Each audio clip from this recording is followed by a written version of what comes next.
أعوذ بالله من الشيطان الرجيم.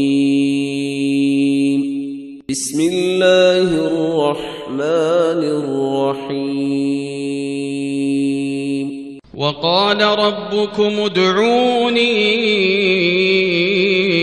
أستجب لكم إن الذين يستكبرون عن عبادتي سيدخلون جهنم داخرين. الله الذي جعل لكم الليل لتسكنوا فيه والنهار مبصرا إن الله لذو فضل على الناس ولكن أكثر الناس لا يشكرون. ذلكم الله ربكم خالق كل شيء لا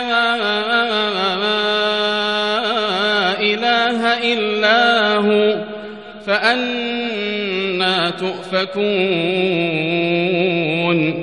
كذلك يؤفك الذين كانوا بآيات الله يجحدون.